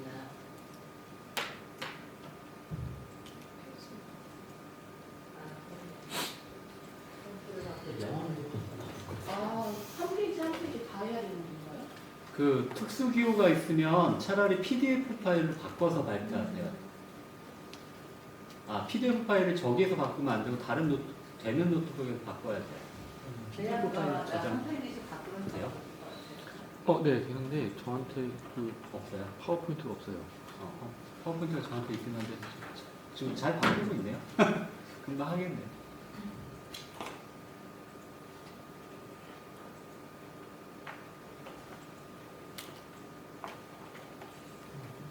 그 다른 분들도 외국에 가서 발표하실 때 그 윈도우가 다 달라서 폰트에 문제가 있다는 건 좀 생각을 하시고 그런 경우에 PDF도 같이 준비해 가시는 게 좋아요. 처음부터.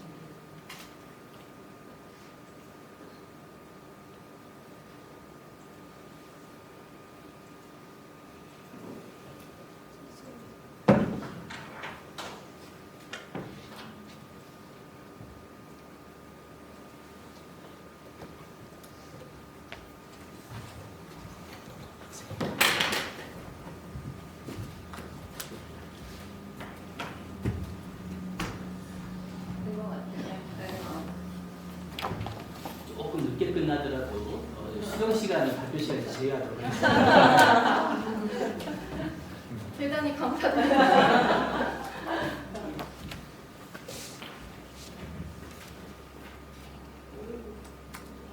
일분 넘어가죠.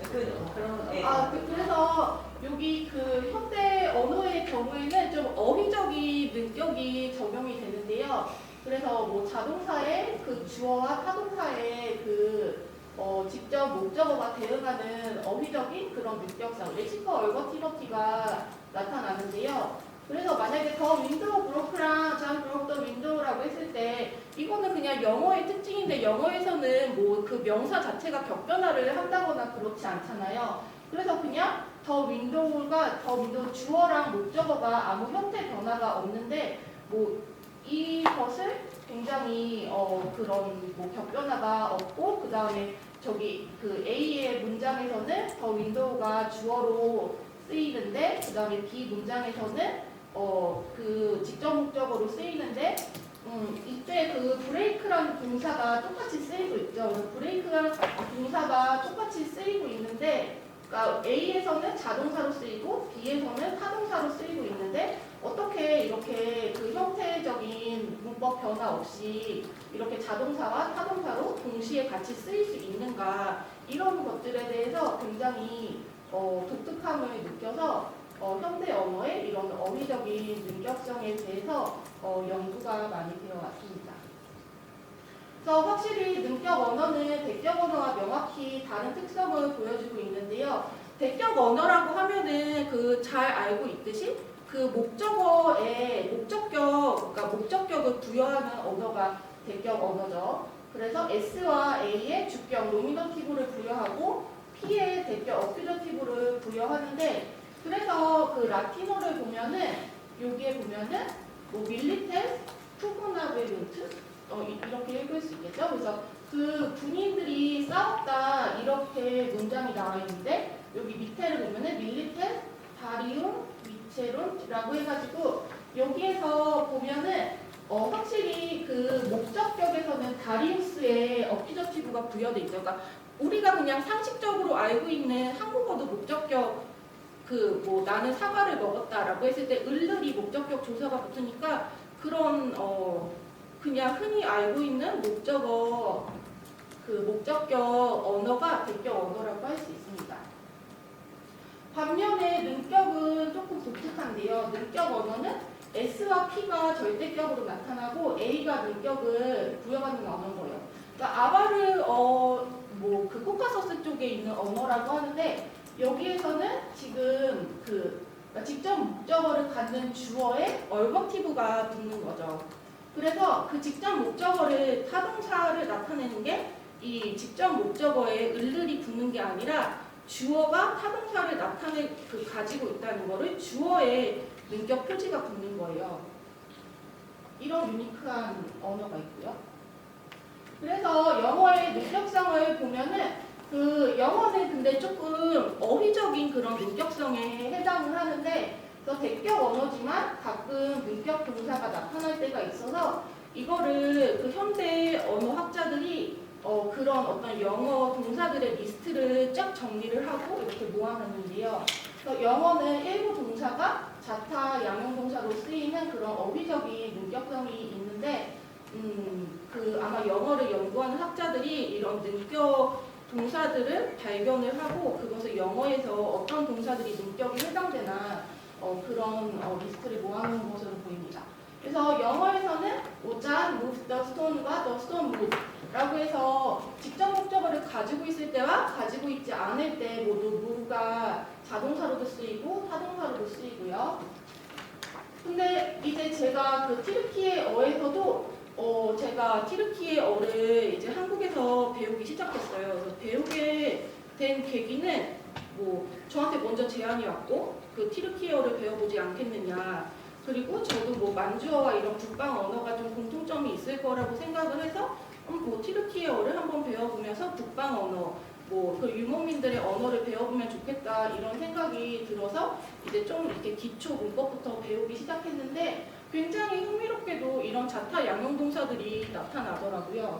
그래서 예를 들어서 우추루마, 우추요르라고 하면은 연이 난다인데 이 난다는 자동사잖아요. 근데 한국말로는 연이 날린다. 연이 날린다도 역시 자동사로 나타내는 거예요.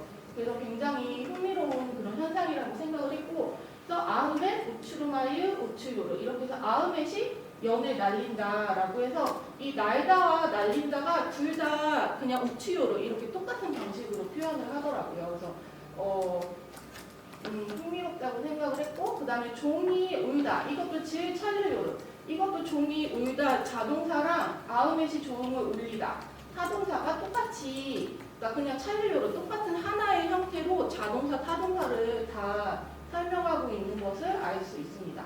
그래서 흥미롭다고 생각을 했고, 그래서 수동태로 나타날 법한 이런 표현들이 자타 양용동사로 나타나는 것이 상당히 흥미롭다. 그 다음에 또 흥미로운 현상은 무정물 주어, 그러니까 유정물이 아니라 살아있지 않은 그런 무정물들이 어떤 에이전티비티, 행위자성을 가지고 그렇게 해석이 된다. 뭐 영이 난다던가 종이 운다던가 이런 무정물 주어들이 이렇게 유정물 주어처럼 받아들이는 현상이 좀 흥미로워져서 이렇게 마치 의도성을 가진 것처럼 유정물 행동주로 인식되는 이런 특성도 보이고 있다고 할 수 있겠습니다.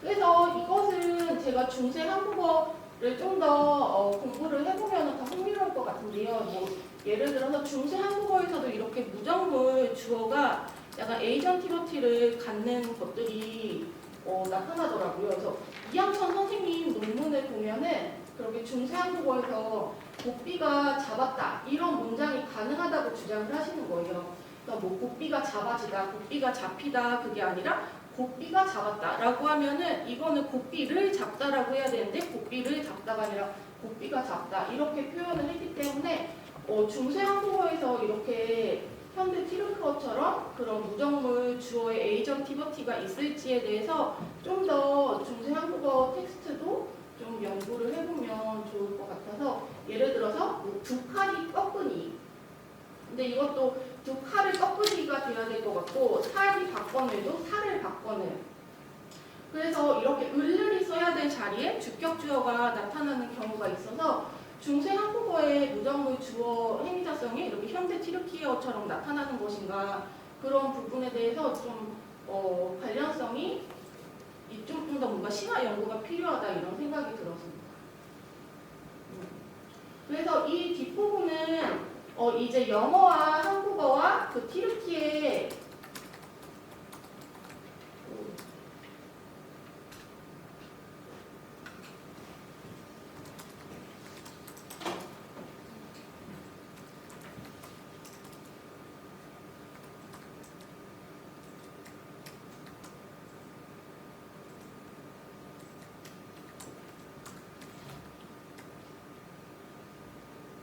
이걸 전체 화면으로 어떻게 해요? 그래서 한번 그냥 단순하게 그냥 심플 센텐스로 좀 그냥 비교를 해보려고 했어요. 영어랑 한국어랑 티르키어랑. 그래서 그 영어에서 자타 양용동사가 나타나는 그런 뭐 read라든가 cook이라든가 grade 이런 게 그 영어에서는 다 이렇게 자타 양용동사가 쓰이거든요. 그래서 read나 cook이나 broke나 다 자타 양용동사가 쓰이고 물론 cook의 경우에는 well이 좀 들어가야 더 자연스럽고 그런 게 있기는 합니다. 근데 한국어 무정물 주어의 경우에는 그렇게 자타 양용동사가 쓰이지는 않는 것 같아요. 그러니까 뭐 읽다, read의 경우에는 그냥 피동으로 나타나고 그 다음에 쌀, cook의 경우에는 읽는다, 익혀진다 라고 해서 읽는다라는 좀 그런 독특한 동사가 쓰이긴 하지만 역시 이 읽는다를 자타 양용동사로 볼 수 있는 거는 너무 위험한 그런 주장일 것 같고 그 다음에 뭐 익혀진다, 어진다 이런 표현을 한다거나 깨졌다 라고 해서 다 그냥 피동으로 나타나기 때문에 한국어에는 자타 양용동사가 없다라고 그러니까 자타 양용동사를 발견하기가 힘들었고 이 읽는다 같은 동사들을 좀 관심을 가질 필요는 있는 것 같아요. 그러니까 이렇게 자타 양용동사는 아닌데 무정물 주어에 쓰이는 그런 독특한 동사 유형이 있다. 그러니까 무정물 주어가 한국어의 자타 양용동사는 없지만 이렇게 무정물 주어의 에이전티버티나 이런 것들을 나타내는 좀 독특한 동사 유형이 있다라고 이렇게 생각이 되고 그 다음에 티르키어 같은 경우에도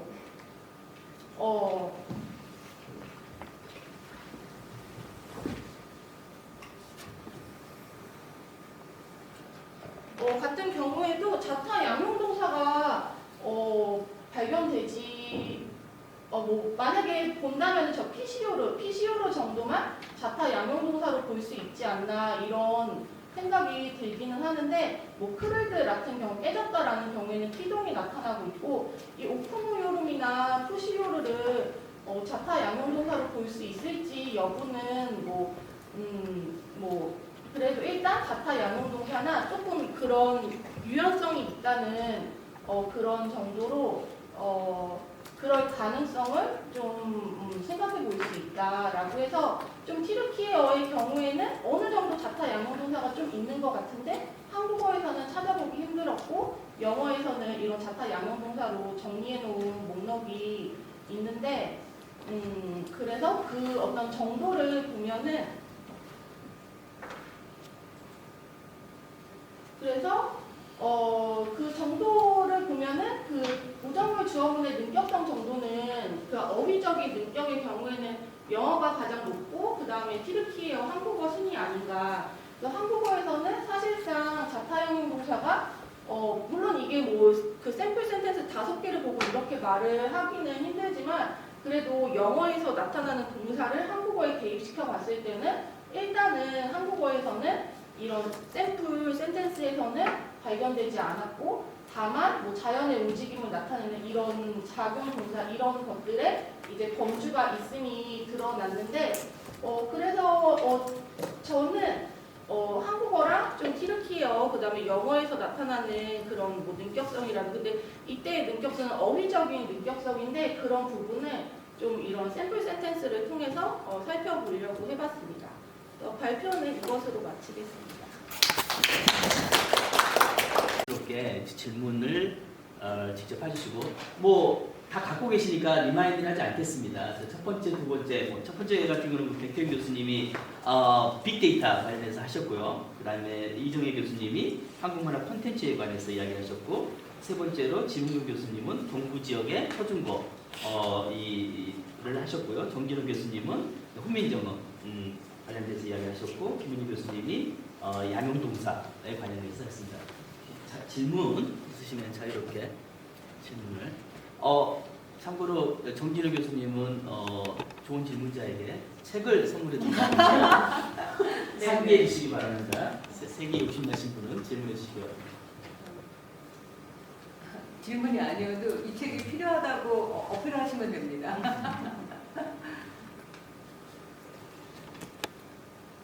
그러면 제가 먼저 한번 좀 질문을 드리면은 그 정진우 교수님 같은 경우는 지금 훈민정음을 가지고 그다음 월인석보 이런 걸 가지고 지금 하여튼 박사 수업을 하신다고 네. 얘기 들었는데 현지 터키인들을 대상으로 네. 하시는 겁니까? 와, 저도 한번 해보려고 하는 걸 좀 더 설명해 주실 수 있어요? 과연 학생들이 따라오나요? 지금 저희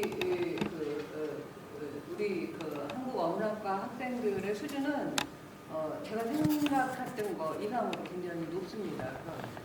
4학년 학생보다 지금 제가 2학년, 4학년 가르치는데 2학년 학생들이 한국어 실력이 월등히 높은 학생들도 많이 있어요.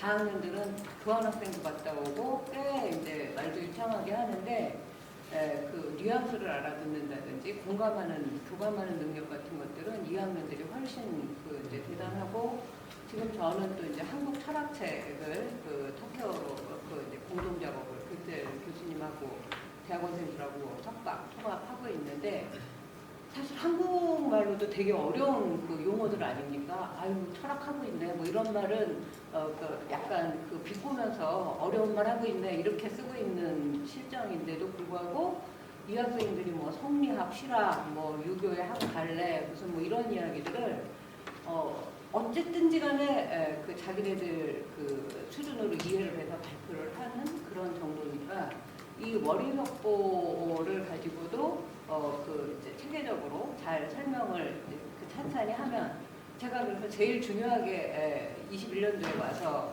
연습시킨 것은 네이버 검색 기능, 한자 사전, 튀르키예 사전, 지식백과 그리고 좋은 자료 찾는 법. 지금 네이버에 가입하지 않은 재학생들은 없습니다.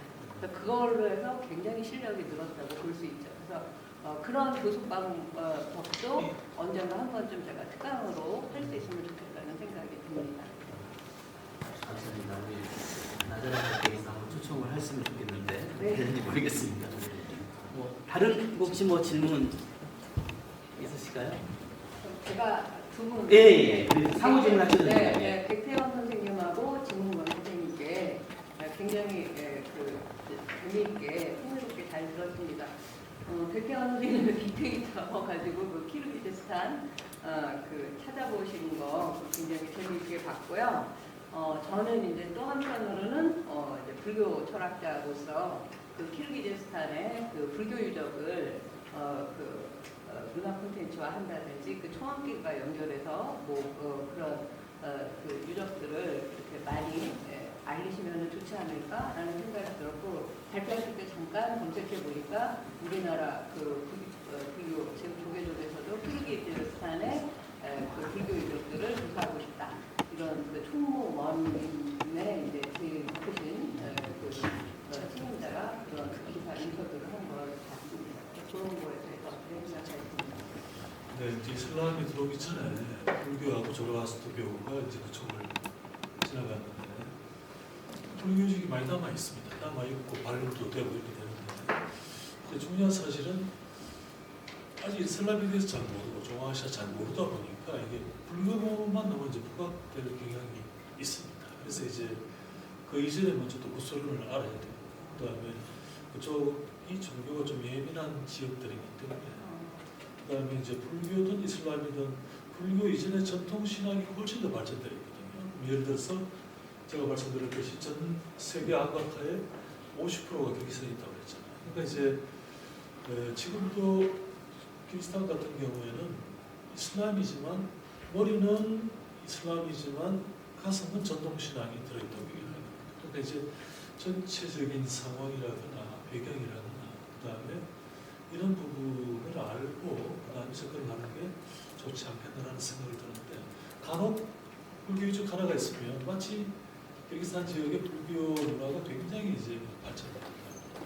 이런 경향들이 많이 나타납니다. 그래서 좀 조화롭게 물론 이제 취지는 설명이 이결이 됩니다. 알겠습니다. 아무튼 그런 부분도 다음에 기회가 되면 그리고 우리가 저부터 시작해서 그 중앙아시아를 처음 왔습니다. 저는 거의 지구 한 바퀴를 돈 여행가이기도 하는데, 근데 이제 우리가 다 돌아다녔습니다. 저뿐만 아니라 한국 사람들이 외국에 안 가본 사람이 없는데 지금 중앙아시아가 뜨고 있어서 검색에 많이 올라오고 있다고 생각하고 거기에 첫 번째가 여행 키워드들이 많이 올라와 있지 않습니까? 그 중에서 우리는 그 실크로드에 대한 로망이 있어요. 그래서 그 실크로드 하면은 불교가 전파된 길. 그리고 또 혹시나 옛날에 뭐 삼국시대에 신라 고구려 배경하고 뭔가 관계가 있지 않을까. 뭐 이런 것들. 여기 이 나라의 그 무슨 아스타나도 뭐 아사다리라는 둥 뭐 이런 그 민간 어설 같은 것도 엮는 사람들이 많은 걸로 알고 있습니다. 하여튼 그런 쪽으로도 같이 이렇게 조화롭게 해보시면 좋지 않을까라는 생각이 들었고요. 저는 진문권 선생님 그 발표 굉장히 인상 깊게 들었습니다.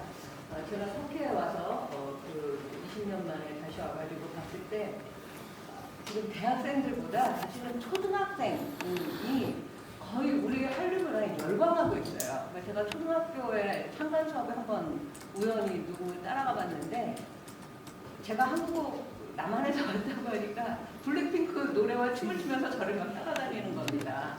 그래서 한국 문화 보면은 또 이제 우리 대학 학생들이 가서 했더니 아이들이 거의 기절할 지경으로 막 열광을 하고 그래서 지금 이제 더 이상 대학생을 가르칠 게 아니라 고등학교에서도 우리가 지금 가르치기 시작을 했는데 제일 좋은 것은 그 언어 배우는 능력이 가장 그 이제 말랑말랑한 초등학교 때 이렇게 관심이 많고 흥미가 많고 선망의 대상일 때 배우면 얼마나 좋을까라고 했는데 선생님께서 그렇게 거기가 이제 왜 초등고일까 했는데 이제 그 1학년부터 그 이제 10몇 학년까지 그걸 인터뷰하고 하셔서 이렇게 해주신 거 보고 그 초등 한국어에서 그러면 선생님께서 보시고 가장 아까 뭐 무슨 뭐 서구가 개선돼야 된다 뭐 이런 여러 좋은 이야기를 하셨지만 가장 중요하게 생각하는 우리가 초등학생을 가르칠 때 중요한 것은 어떤 것에 중점을 두면 좋을까 이런 생각을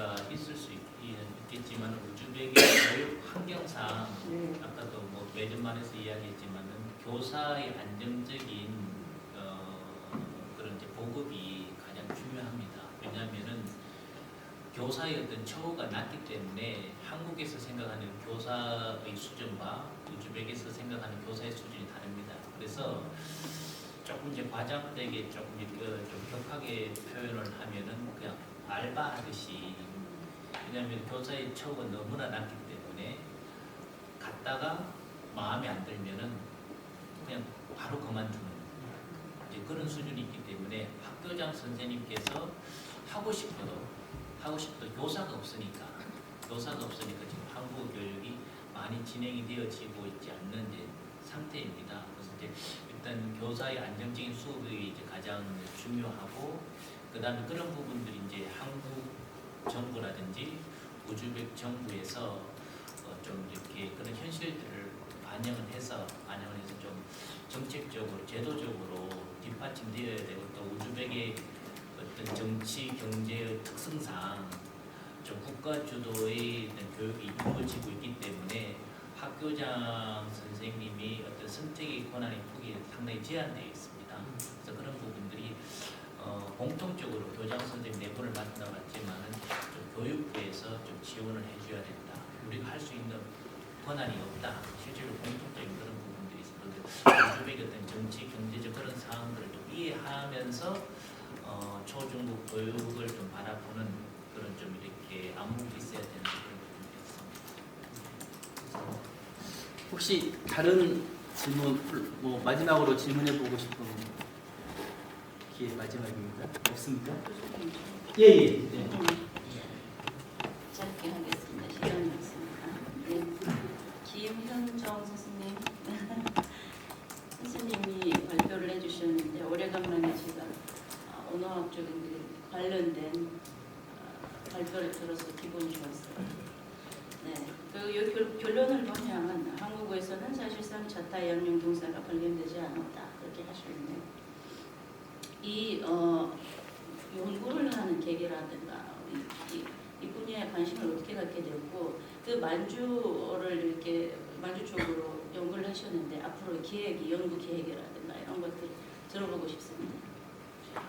예, 제가 그 능력에 대해서 관심을 가지는 거는 언어학과 학생들이 처음에 제일 관심을 많이 갖는 게 능격이라고 해요. 그래서 왜냐하면 워낙 독특한 언어 현상이기 때문에 일단 학생들은 좀 이렇게 독특한 언어 현상이 나타나면 좀 외계어 같기도 하고 하니까 이제 좀 연구해보고 싶기도 하고, 그래가지고 좀 또 다양한 언어들, 그리고 보통 이런 능격이 나타나는 언어가 좀 이런 소수민족어들이 많거든요. 그러니까 거의 소멸되어가는 소수민족어에서 이렇게 능격이 나타나는데, 그러니까 점점 이제 소멸이 되는 거죠. 왜냐하면 대격 언어가 보통 그 일반적이고 많이 쓰이고 보편적인데, 이런 능격의 개념을 가지고 있으면은 뭔가 이 두뇌의 사고체계가 다르다는 거잖아요. 근데 보통 소수민족어에서 좀 발견이 되고, 그래서 굉장히 독특하고, 보통 언어학과에서 그 좀 이론에 관심 있는 학생들은 능격에 많이 관심이 있는데 좀 이제 선생님들이 많이 말리시는 편이에요.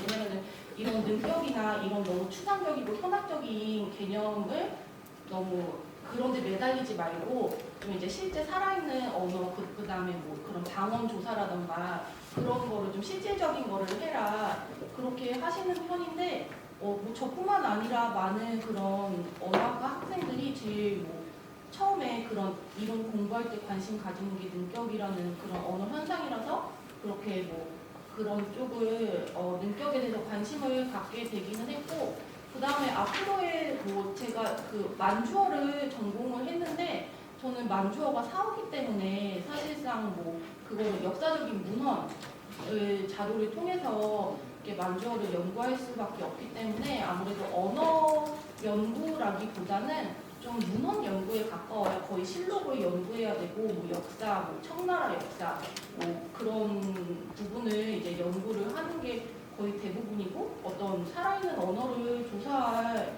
별로 그런 틈이 없기 때문에 저는 좀 될 수 있으면은 그런 살아있는 언어 쪽, 그런 뭐 알타이어 쪽에서 좀 지금 가서 좀 조사할 수 있는 살아있는 언어, 뭐 소수민족어라던가 그런 부분에 좀 관심이 있고 또 좀 관심이 있는 거는 좀 만주 관련된 그런 문화 콘텐츠라던가 그런 부분에도 관심이 있어서 제가 특히 관심을 가지고 있는 부분은 뭐 영국이나 미국에서 그 중국인을 다루는 방식에 좀 관심이 있고 그래서 뭐 중국에 보통 그렇게 미국이나 영국에서 굉장히 그 중국 특히 뭐 만주, 청나라 아니면 한쪽을 굉장히 악당으로 묘사를 하는데 그 사람들이 너무 그 고리금융업을 악랄하게 했기 때문에 굉장히 그 미국이나 영국에서 굉장한 반감을 가지고 악당, 뭐 빌런으로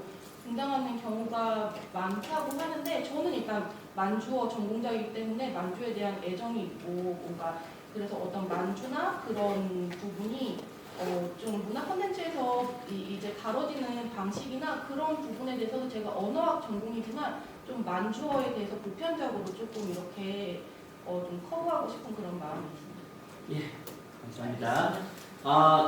뭐 시간이 한 10분 정도 지나서 더 이상 할 수 없고 그렇지만 쉬는 시간 한 20분 정도 있으니까 쉬시면서 오늘 이 세션이 토론이 끝난 게 아니라 자연스럽게 쉬시면서 이야기를 더 나눠주시는 거 좋겠습니다. 그런 이상으로 그 두 번째 세션 5분의 발표를 듣다 분과 이 세션 참가해 주신 많은 분들께 감사드리며 이번 세션 마치도록 하겠습니다.